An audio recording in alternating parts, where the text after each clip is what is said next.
working so his life don't fade away. To spend his days denying that he's got no time for flying and free.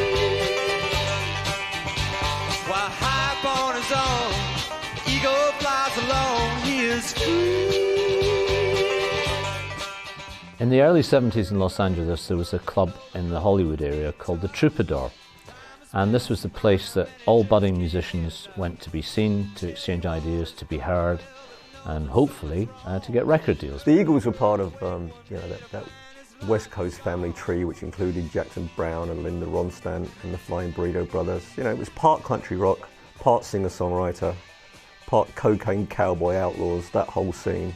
And it was a whole scene, and it was a scene that was based around the Troubadour and Hollywood at the time. The most important thing to realise about the Eagles is they were a crossover. They achieved something which hadn't really been done before, which is they took country, folk, and they managed to kind of mix this with rock and pop and created really a new sound. They were all trying to create a new sound. They were all great fans of country music from Nashville. But it was a little staid and it was a little behind the times, a little boring. So what they were trying to create was country rock. What they could do is actually make it accessible to an FM market in America. And that's their influence and heritage. But what they actually did as well is take a country tradition that took in the likes of Hank Williams and Willie Nelson and so many others, and actually took those people and introduced them through the Eagles' music to a new generation.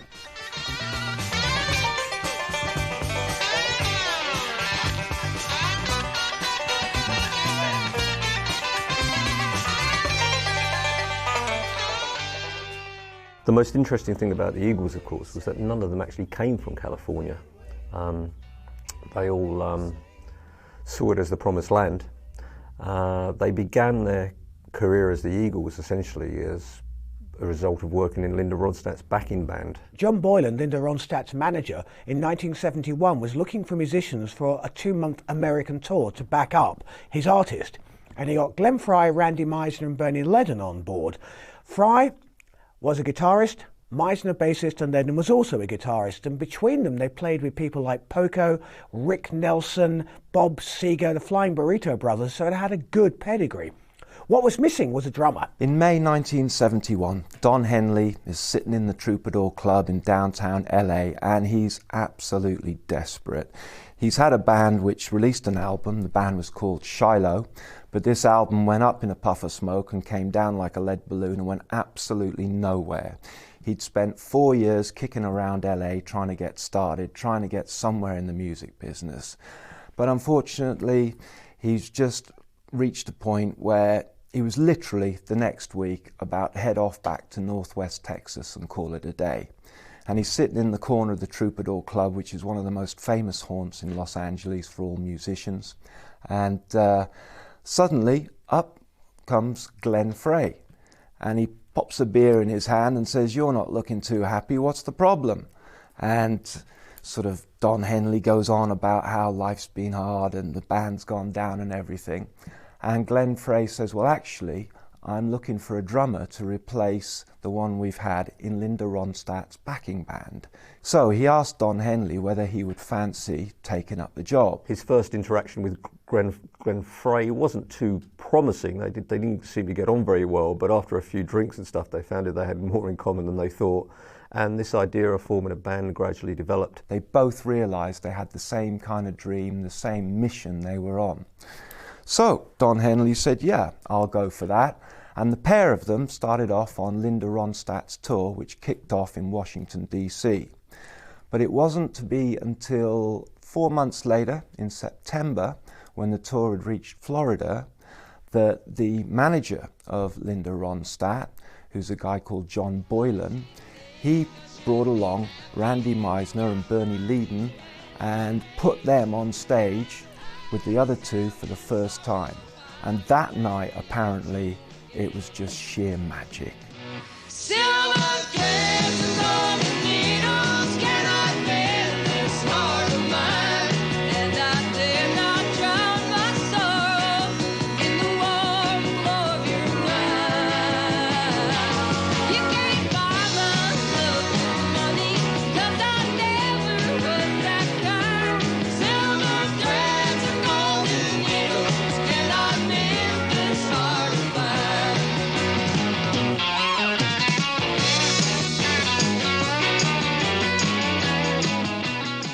went on tour with Ronstadt for 2 months and found that the four of them really gelled very well. And they all had songwriting talents, all had individual ambitions, and they all felt they could achieve something more than just being the backing musicians for one Linda Ronstadt tour. Although they were supposedly going to be the backing band for Linda Ronstadt, Glenn Frey had other ideas. Parallel to all this, that wily entrepreneur David Geffen is forming the record company Asylum. Now, David Geffen was on the lookout for aspiring singer-songwriters for the label, and as part of his talent spotting, he was very much focused on Jackson Browne. His secretary had told him that he should really go and seek out this character called Jackson Browne, which he did, and he wanted to sign him, and he visited his house, and of course staying at that house was J.D. Souther and Glenn Frey, and so before you knew it, he'd signed J.D. Souther as a solo singer-songwriter. Glenn Frey had wanted Souther maybe to be in the band, but Geffen said, no, you know, find a band of your own. David Geffen had advised Glenn Frey not to go the solo route, which was quite popular at the time because, you know, there were lots of musicians like Neil Young, Joni Mitchell, Bob Dylan, who were making real careers as solo artists, and Glenn Frey thought that might be the way forward for him. But David Geffen, who is, as we probably all know, one of the big players in the music business over the years, recognised that Glenn Frey's talent was in being a team leader, and he saw him as having a group. He thought that the group was the way forward for Glenn, as opposed to being an individual singer-songwriter, performer, etc. So he said to him, go see if you can sort out a band. So although Glenn Frey was supposedly getting musicians for Linda Ronstadt's band, he was actually quietly trying to form his own band. She signed me to a contract, baby said it would all be so lifelong. I looked around then for a reason when there wasn't something more, blame it on. But if time makes a difference while we're gone, tell me now and I won't be hanging on. There's a train leaves here this morning, I don't know what I might be on. It wasn't to be until the end of September that Glenn Frey, with the other three members of the band, presented himself in David Geffen's office and said, right, here's the band you told me to get together. I've got this band together. We want a contract. And what's amazing is they had no demo record. They didn't even have a name. They weren't called the Eagles at that moment. They were still just the backing band. And David Geffen, bless him, just wrote out a cheque for £125,000 and said, okay guys, get on with that. And he sorted them out some rehearsals and some gigging time. And then he sent the band up to Aspen in Colorado, which is a rather posh skiing resort, where they spent a month, 6 weeks, sort of honing their gig set, sort of doing, you know, 4 sets a night, etc., etc. And by the time they came back from Aspen, they decided on the name, and they had a few demo tracks ready to go, and the Eagles had been hatched.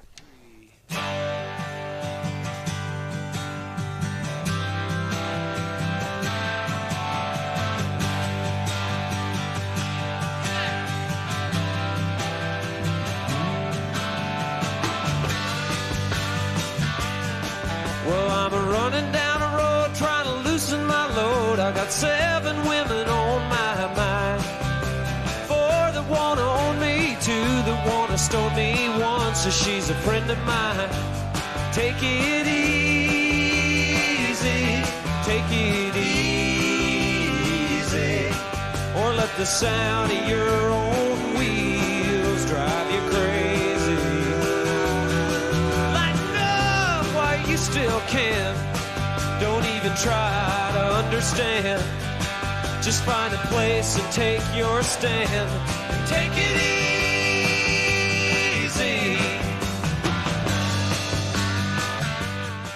The Eagles, when they came on the scene, were really just one of a number of kind of country rock oriented bands, guys with long hair and blue jeans, in and around Los Angeles at the time. I don't think anyone would have necessarily thought these guys are going to get a lot further than anybody else. Along with the Joni Mitchells and Neil Youngs of this world, they wanted to be seen as serious singer-songwriters, not just, you know, so they wanted to be both country rock, they wanted to be singer-songwriters, they wanted it all, and they wanted to be millionaires and singles artists and albums artists. They wanted to be everything. I mean, you've got to remember that Linda Ronstadt also, you know, came out of country rock, and she was huge in the 70s too, you know, and Jackson Browne was pretty big, and it was a whole enclave. It was Southern California. They were all on Asylum Records. David Geffen was behind them. You know, he turned this little gang of men and women who hung out at the Troubadour Cafe, he turned them into superstars. You know, he saw that you know, this laid-back sound could become huge.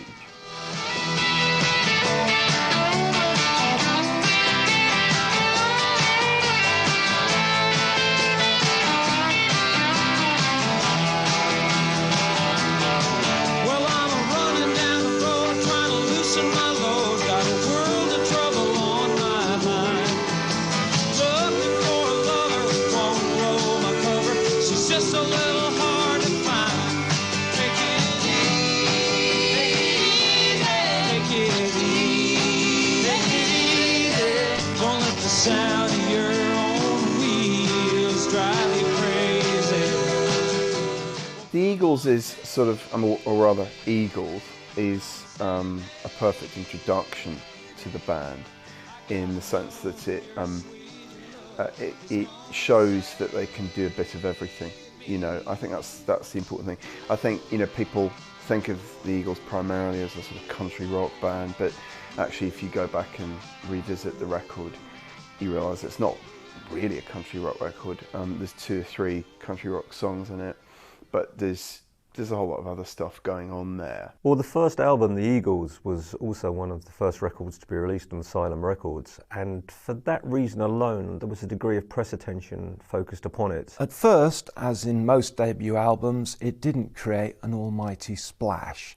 It was released early in 1972, and there was no real take-up by the music press at first. Critically, they were sort of well received, but they weren't. Nobody was particularly ecstatic at the time about them because there was lots of other really good artists around.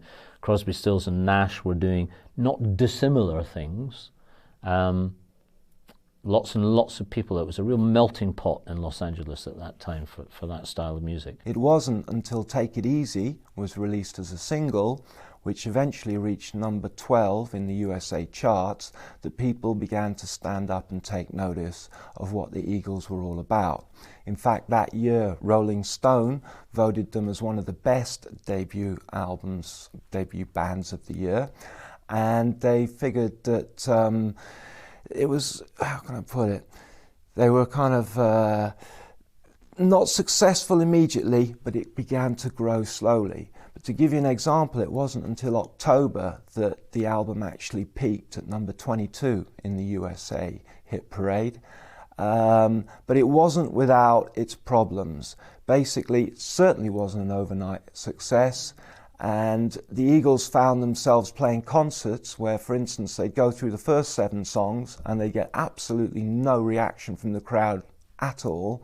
But as soon as they played Take It Easy, oh yes, it's that band, and they'd get a bit of a reaction. So the Eagles' self-titled debut album was by no means a critical or a commercial success overnight. However, that first album did eventually achieve platinum status, selling over 20 million copies. Well, I'm standing on a corner in Winslow, Arizona. It's such a fine sight to see. It's a girl, my lord, in a flatbed Ford, slowing down to take a look at me. Well, come on, baby, don't say baby. I gotta know if your sweet love is gonna save me. We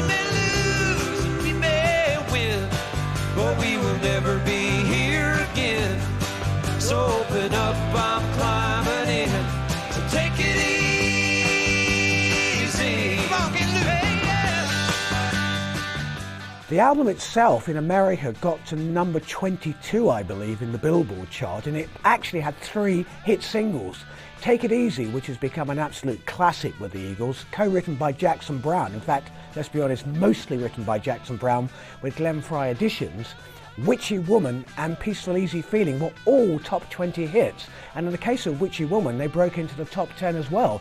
What they were doing was country rock as we knew it in the 1960s, but adapting it for American FM demands, so becoming much more aware of the melodic rock of the time, so they had a more mainstream appeal.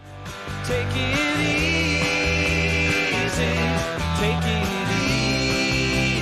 easy, or let the sound of your own wheels make you crazy. Take It Easy was made for radio. It had that kind of anthemic quality almost, as kind of laid back as it was. It's got a certain laid-back country rock appeal, and I think really summed up what the Eagles were to be about, which is that combination of the country and the bluegrass with a very contemporary melodic hard rock edge and an understanding of what makes those things work. And it's got a beautiful lush harmonic feel to it as well. It was an easygoing, optimistic, sunny, optimistic track about California, and the title itself summed up the Eagles' easy living lifestyle seemingly. Take It Easy is almost like a kind of manifesto for, how to be laid back in Southern California in 1972. It's not so much the music, I think, which really caught the American public's eye. It was more the ethos and the philosophy. If you listen to the lyrics of Take It Easy, it's all about a guy who's actually going out with 7 women at once, which, is kind of interesting. And at the time there was this vision of the Californian dream, where all the women were 5'10", size 8, beautifully bronzed, and outnumbered the men by 3 to 1. Well, that's the sort of mythology. It wasn't actually like that. They outnumbered the men only 2 to 1. But hey, you got to do what you can do. We ought to take it easy.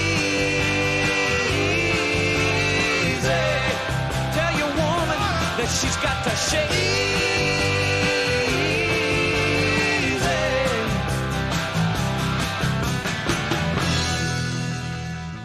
I can remember as however old I was, like 12 years old, being into glam rock and hearing Take It Easy and thinking, my gosh, this is the sound of California as I imagined it. And it wasn't a place I'd been at that point. So yes, it was sort of a world away from the sound of Slade and Gary Glitter. Take It Easy summed up the philosophy of a lifestyle. And in the late 60s, 70s, that's what music was about. It wasn't just about a few songs on an album. It was about a lifestyle. It was about an ethos of living. It was about philosophy. Almost even spiritual and religious matters came into music. And that's what the Eagles managed to capture for the American and ultimately the English public, in as much as they sold the California dream to the planet.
Witchy Woman, on the other hand, gives you the more soulful side of the Eagles. It was written by Don Henley and Bernie Leadon, and it's much more sultry and black in feel. It's not a country rock song.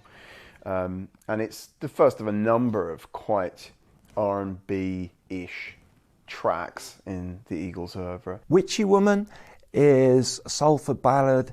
It sums up Don Henley's main contribution on the album. It was one of the 2 tracks that he wrote.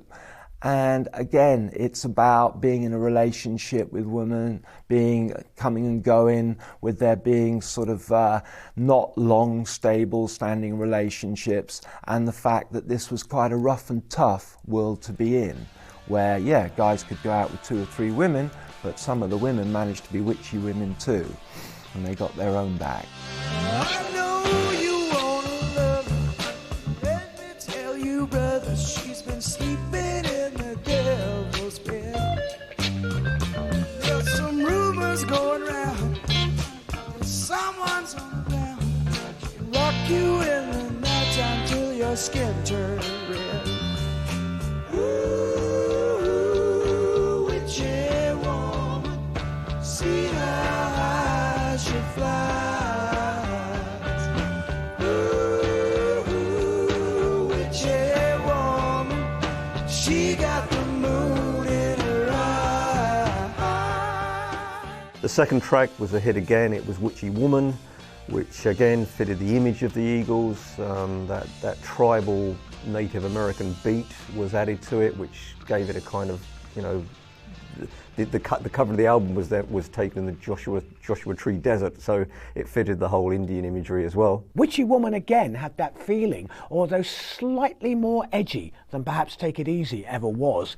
To me, those are the 2 standout tracks on the record. The rest of them, to a large extent, I always felt were a bit filler. They were... The audience at the time, you know, had seen country rock emerging ever since probably Dylan did John Wesley Harding in January 1968, which was released. The Byrds had released Sweetheart of the Rodeo, and the band did music from Big Pink. But these were essentially underground albums. They were highly respected in the rock press, but none of them had that really big hit single that translated into the mainstream, and the Eagles did that successfully. And I think the timing was just right. I mean, everybody, you know, the pioneers had already laid the groundwork for them, and the Eagles were there to pick it up. They were good players, they had good songs, they were well rehearsed. You know, they were together. They, you know, their chops, as they said at the time, were together, and they were ready to go for it. I don't think it's their best album. I don't think it's a great album. I think there are weak moments on it. But, you know, it did deliver in Take It Easy and Peaceful Easy Feeling in particular. It sort of delivered sort of soft LA country rock, blue jean kind of early 70s music on a plate, and it really it gave it a kind of slick, professional sheen that it sort of needed to kind of lift it to the next level commercially. I'm 21 and strong as I can be. I know what freedom means to me, and I can't give a reason why I should ever want to die. I got no cause to be afraid or fear that life will ever fade. 'Cause as I watch the ride... Desperado was the second Eagles album. It's my favourite, just ahead of even the likes of Hotel California, and it's a very different album to their debut, whereas their debut took country rock more into the American FM format. Their second album, Desperado, was strongly rooted in American bluegrass and country tradition. This album was in fact, in the main, written by Don Henley and Glenn Frey. Don Henley was to write 9 of the 11 tracks, and this was the start of the Henley-Frey dominance of the Eagles band. They say a man should have a stock and trade, but me, I'll find another way. I believe in getting what you can, and there ain't no stopping this young man.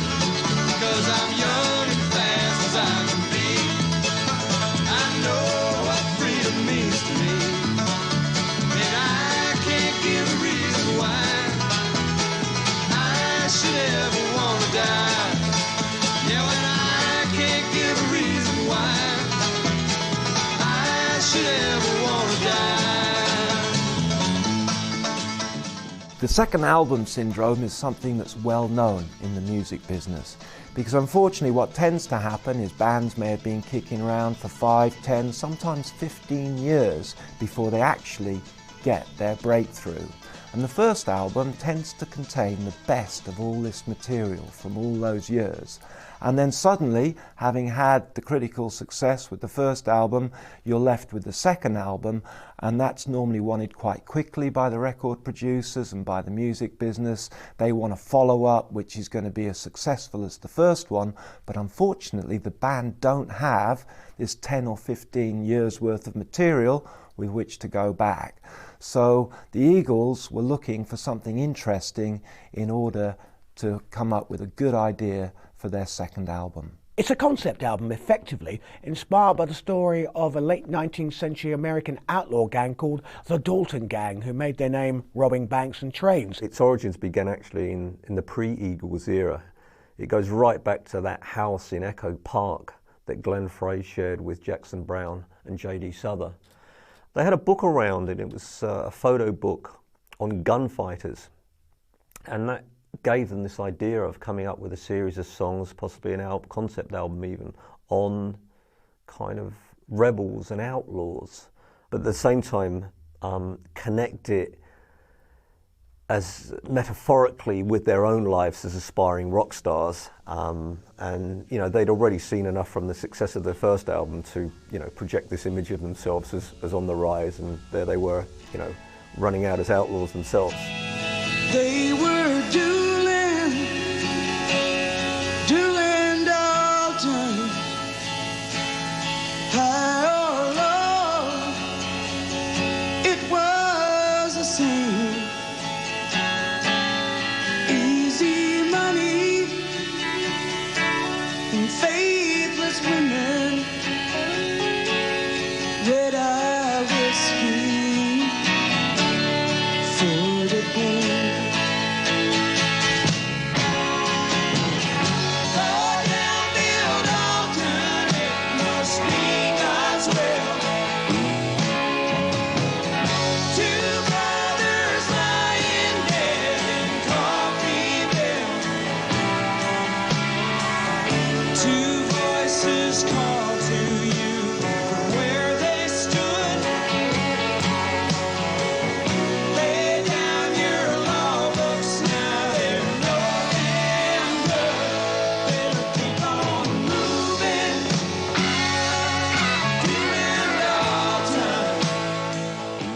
Doolin-Dalton was the opening track on the album, and it set the scene. For some people, Doolin-Dalton might be considered a somewhat understated track as an opening song, certainly compared to, say, Take It Easy, which jumps out of the speakers at you. I think if you went to a record company today with Doolin-Dalton as the opening track of the album, they'd say, wrong, because it really is not the greatest opener. But when you see it when you listen to the whole album and you see it as a conceptual album, then it makes sense. It eases people in. It doesn't hit you. It actually comes in with a certain sense of, good grief, this is very country, it's very bluegrass, this is not quite what we're expecting from the band who gave us Take It Easy, but it really opens up in terms of this is the sort of album it's going to be. So it is not misleading. It actually leads you into what happens later on. Doolin-Dalton was the first song written for the album. It was part of the original concept, which went right back to the Echo Park days when they were thinking about composing a song or two about outlaws, and you know, this is where it all started. It was written by Henley and Frey, but it was also written by Jackson Browne and J.D. Souther, so there was 4 songwriters on that, so it was quite a big statement for them, I think. It was very much the overture, you know. There was 3 versions of it on the album, by the way. I mean, it was the opening track, there was an instrumental track of it, and it was used as a reprise at the end. So, you know, why waste it? It was used 3 times. The Queen of Diamonds let you down. She was just an empty fable. The Queen of Hearts, you say you never meant. The twisted fate has found you out, and it's finally turned the table. Stole your dreams and paid you with regret. Desperado, is there gonna be Don't you fade away on time? Ain't it hard when you're all alone in the center rain? Now there's no time left to go. Is there gonna be anything? Only stardust. Maybe tomorrow. The repetition of Doolin-Dalton, I feel, was an attempt to make this concept album work, as if there was a thread going through it. In as much as Doolin-Dalton opens, it comes in as track 7 as an instrumental, and then it's referenced in the Desperado reprise right at the end. And it was an attempt to give the album a cohesiveness, to give it a wholeness. Let's just say that what they wanted to do was remind people at the beginning and the middle and at the end exactly what the concept was. There's a card game in the corner, and the barmaid smiled at me. Well, I tipped her a silver dollar, and she brought me a drink for free. Well, the town folk call her the cheap one, and the gamblers call her Flo.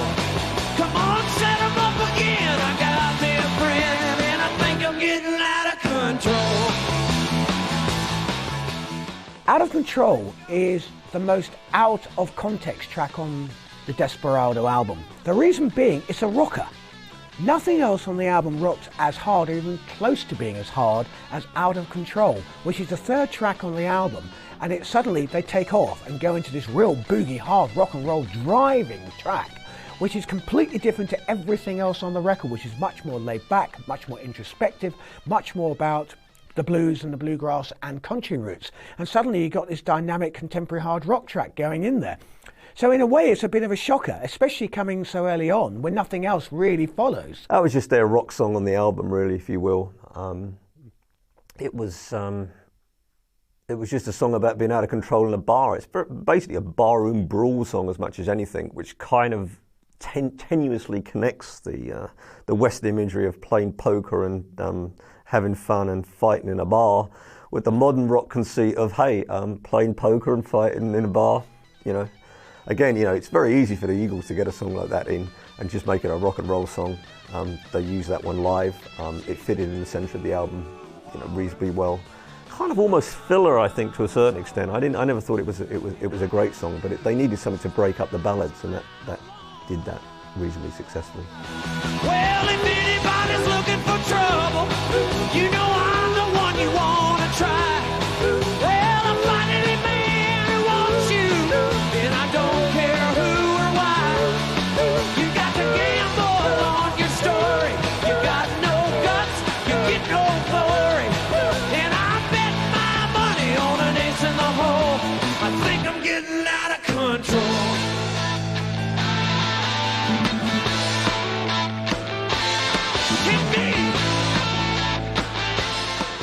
The problem with the whole Desperado is its schizophrenic nature. There's a really good up-tempo track, Out of Control, but you're listening to this album and you're out there in the Wild West and you've got this feeling and it's all kind of mellow, and then suddenly it's almost as if you're transplanted to Reading Rock Festival and you've got Slade or Judas Priest out there giving it 110%, and it's just, what on earth is going on?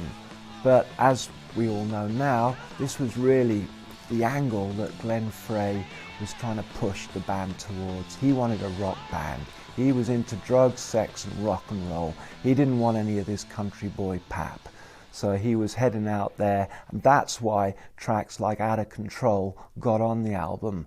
But if you listen to Desperado start to finish, you can end up feeling really schizophrenic, because it goes from being very country to very rocky, back to country, then to pop, and you don't really feel like you've got one particular genre of music in your hand.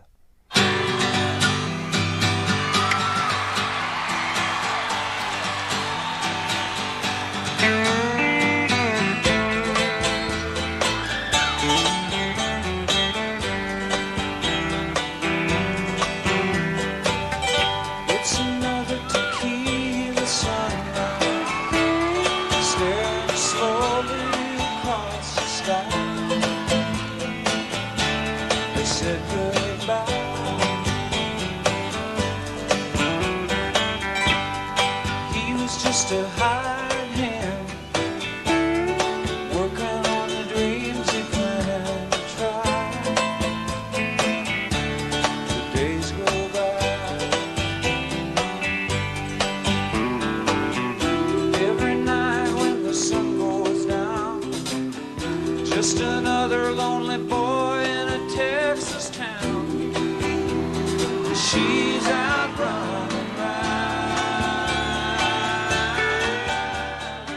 The most obvious single from the Desperado album was Tequila Sunrise.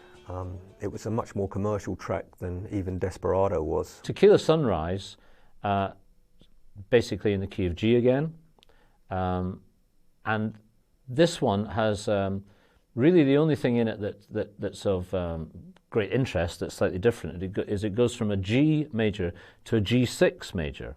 But the way they do that is by just doing a little country figure which goes...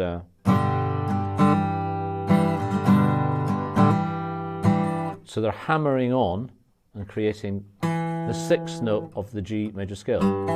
There it is there, there's the root and the sixth. So they're going...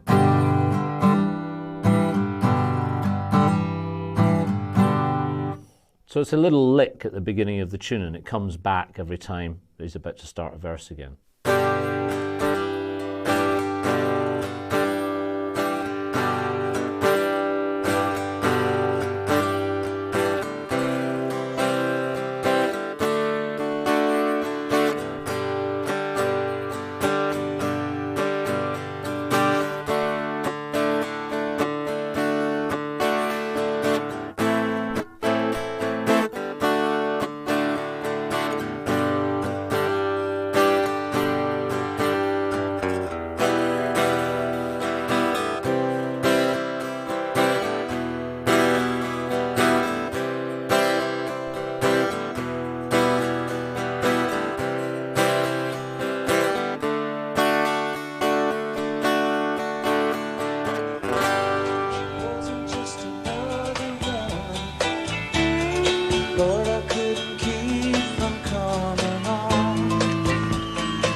Tequila Sunrise is one of those songs which sums up again a way of life. It's about a philosophy. It's not a brilliant song. It's quite a nice crossover between country rock. It's not particularly earth-shattering in its content or totally amazing in its revelations. It's a song about a guy enjoying going down a bar and hopefully getting laid one day. This is what it amounted to, and I think it was good in as much as it sums up the philosophy of the band, but it didn't really say a lot musically. It wasn't an absolutely stunning track, which is what you need to get into the top 20. Take another shot of courage. Wonder why the right words never come. You just get numb. Tequila Sunrise only got to number 64 in the Billboard charts, which certainly wasn't as good as the first three songs that were off the previous album. Why that happened, I've no idea, to tell you the truth. I mean, you could argue that it wasn't a rock single, but it was certainly, you know, it was up there to my mind with Take It Easy.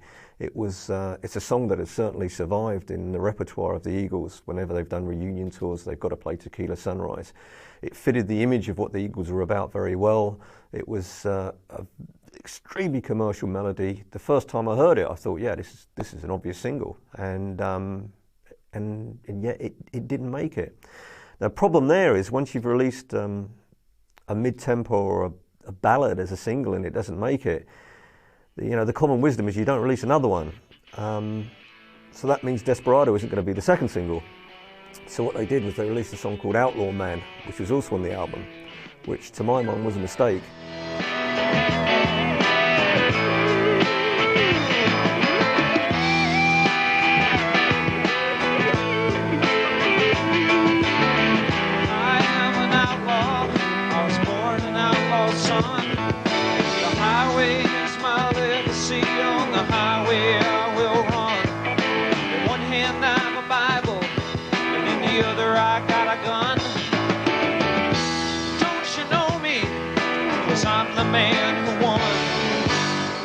Outlaw Man didn't really make any headway at all. It's not a particularly outstanding track on the album.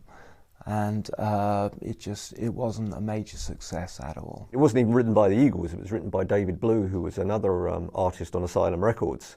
And yeah, the title fitted the concept, and okay, it was about outlaws, and you know, you had that link between the modern outlaw and the wild western outlaw, and it was a kind of, you know, okay song. It actually reached number 59, which is 5 places better than Tequila Sunrise, but it's not exactly setting the world on fire.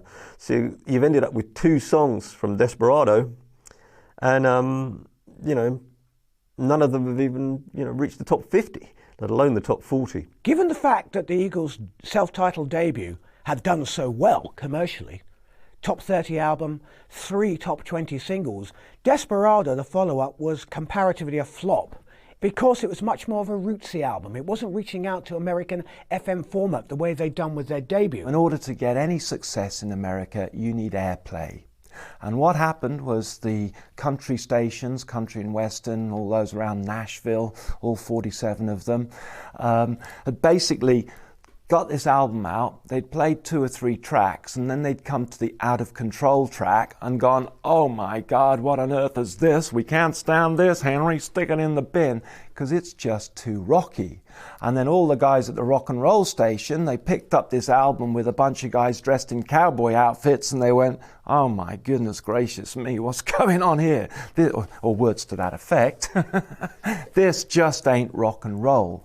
So the rock and roll guys didn't pick up on it. The Eagles themselves were disappointed and kind of annoyed that it didn't do well. And they to some extent blamed the producer Glyn Johns for not beefing up their sound in the way that they wanted to.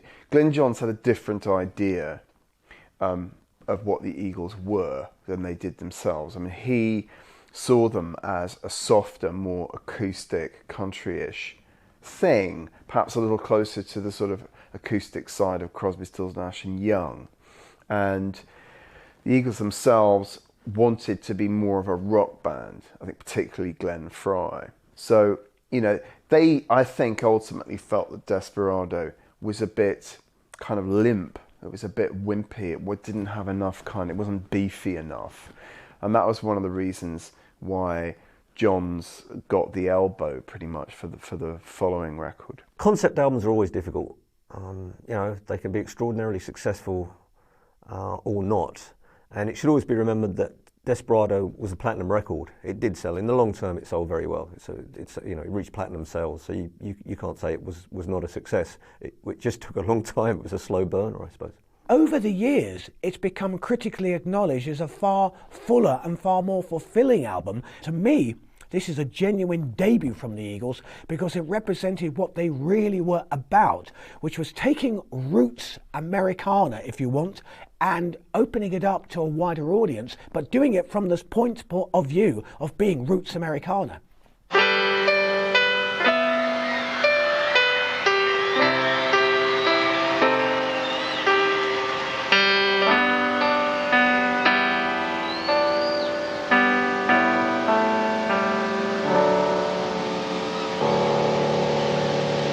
Desperado, why don't you come to your senses? You've been out riding fences for so long now. Oh, you're a hard one, but I know that you got your reasons. These things that are pleasing you, it hurt you somehow. Don't you draw the queen of diamonds, boy? She'll beat you if she's able. You know the queen of hearts is always your best bet. And that seems to me some fine things have been laid upon your table, but you only want the ones that you can't get.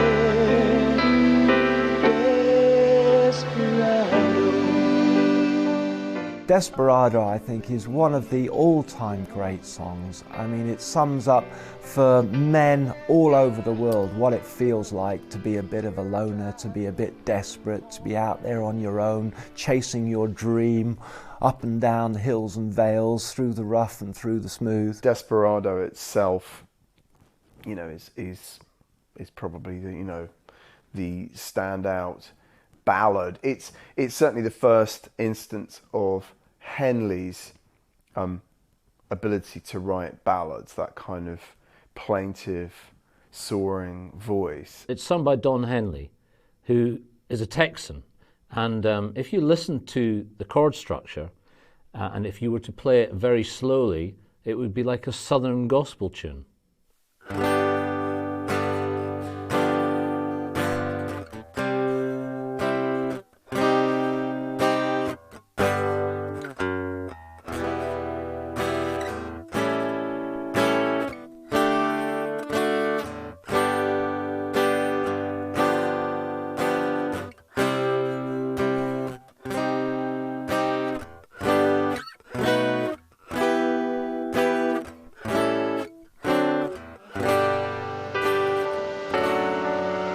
Won't you draw the queen of diamonds, boy? She'll beat you if she's able. You know the queen of hearts is always your best bet. And now it seems to me some fine things have been laid upon your table, but you only want the ones that you can't get. Desperado, oh, you ain't getting no young. It's often puzzled me as to why Desperado, the title track of the second album, never was put out as a single. In fact, it's become, probably over the years, the most acclaimed and acknowledged track from that record. I think they didn't release it as a single because it wasn't the direction they were going. Glenn Frey and Don Henley were both looking towards having a full-on rock and roll band in maybe 2-3 years. That's where they were going. Desperado might have singled them out as being more of a poppy ballad sort of a band. And I think they were really desperate to sort of shake that label, to get rid of that. I think by that time they decided it probably wasn't worth the candle and even bothering to release a third single from the album if the first two hadn't made it. So, you know, Desperado kind of got left behind, and yet it is an Eagles standard. I mean, it's you know, in many ways their signature song. It's a song that's been covered by many people as well. I mean, Linda Ronstadt herself covered it, Bonnie Raitt covered it, the Carpenters covered it. It's a song familiar to many people who've never heard of the Eagles, probably. Don't you think it's cold in the wintertime? Sky won't snow and the sun won't shine. It's hard to tell the nighttime from the day. You're losing all your hearts and loves. Ain't it funny how the feeling goes away?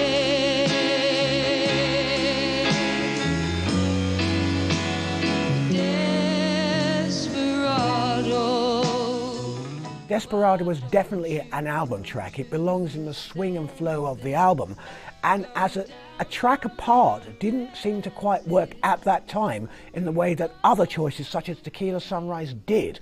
So I think it was probably a clever choice. I don't think Desperado would have been a hit. They did make the right decision. I think Tequila Sunrise was the more obvious song, but of course once it, you know, if Tequila Sunrise had been a #1 single or a top 10 single, I'm sure Desperado would have been added to the list. In retrospect, they might have released it as, you know, a second or third single if they'd had a bit more success with Tequila Sunrise. But because they didn't have a great deal of chart success with the singles, they probably thought, well, forget it, we'll get to the next album and see where we go from there. I sense that perhaps they were worried that if they released another single which wasn't particularly representative of their sound and representative of their ethos and their band, that it would have dived even more and perhaps could have got them into deep waters. He was a poor boy, raised in a small family. He kinda had a craving for some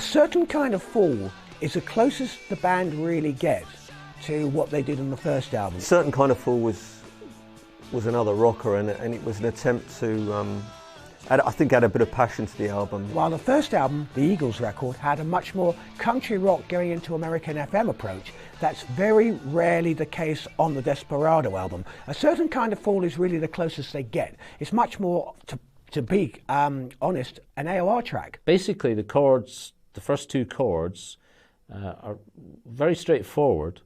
It's a D sus4, which sounds like this, to a D major, and then an A sus4 to an A major.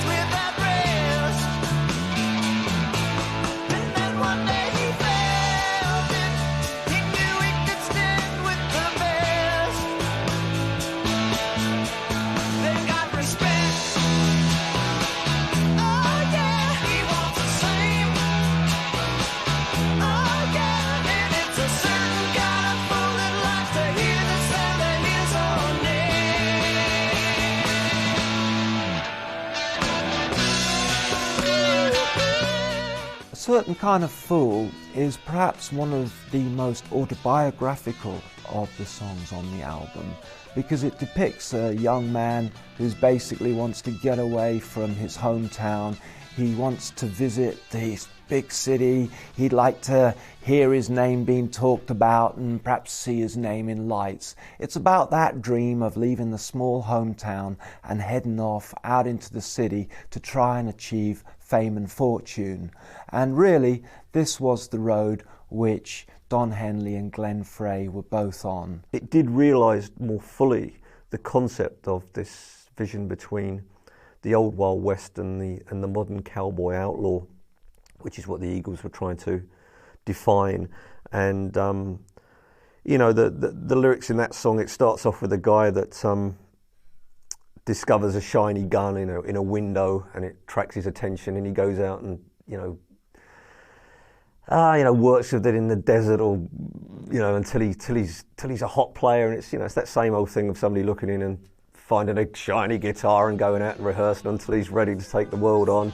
And it's got images of an outlaw on a poster, which reminds you of the rock star on the poster. And it ends with it wasn't for the money, at least it didn't start that way. It wasn't for the running, but now he's running every day. It wasn't for the money, at least it didn't start that way. It wasn't for the running, but now he's running every day. The outlaw starts for not necessarily just for the money, but for the thrill of it, and suddenly the money takes over. They're just robbing banks in the end for the sake of it, and in some ways the Eagles fear that that's how they were going to end up, just being in it maybe for the money, and now they're running every day, and I guess by that time they're already feeling a sense of jaundice about the whole thing. There's a lot of jaundice and disillusionment evident on that Desperado album, even though it's only their second album. It's almost like they've already been through the mill to a certain extent, and some of those songs reflect that, and A Certain Kind of Fool is certainly one of those. It seems like a dream now, it was so long ago.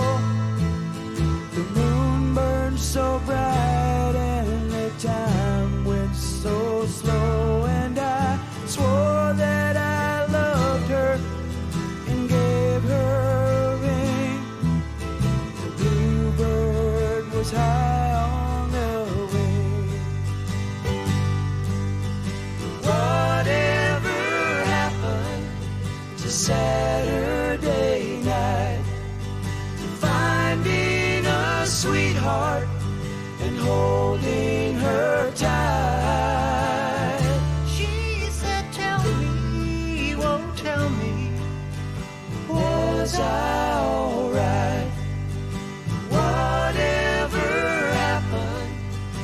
Saturday night.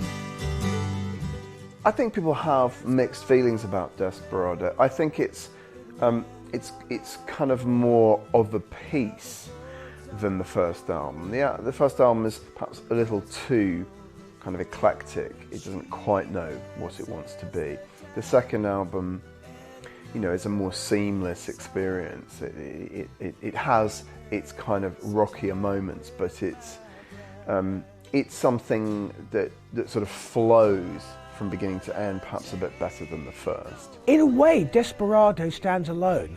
In a funny sort of way, I think On the Border, the Eagles' third album, was more of a follow-up to their self-titled debut than a follow-up to Desperado.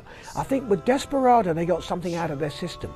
They really wanted a rootsy heritage record. Strange thing is, I don't think they could have made their debut really rootsy because it wouldn't have sold very well. Having established something of a commercial base, they could almost get away with it and then say, okay, we've done it, we've indulged ourselves, now it's time to move forward. Desperado sums up really a transition phase in the Eagles, going from their original debut album through to what would ultimately be Hotel California.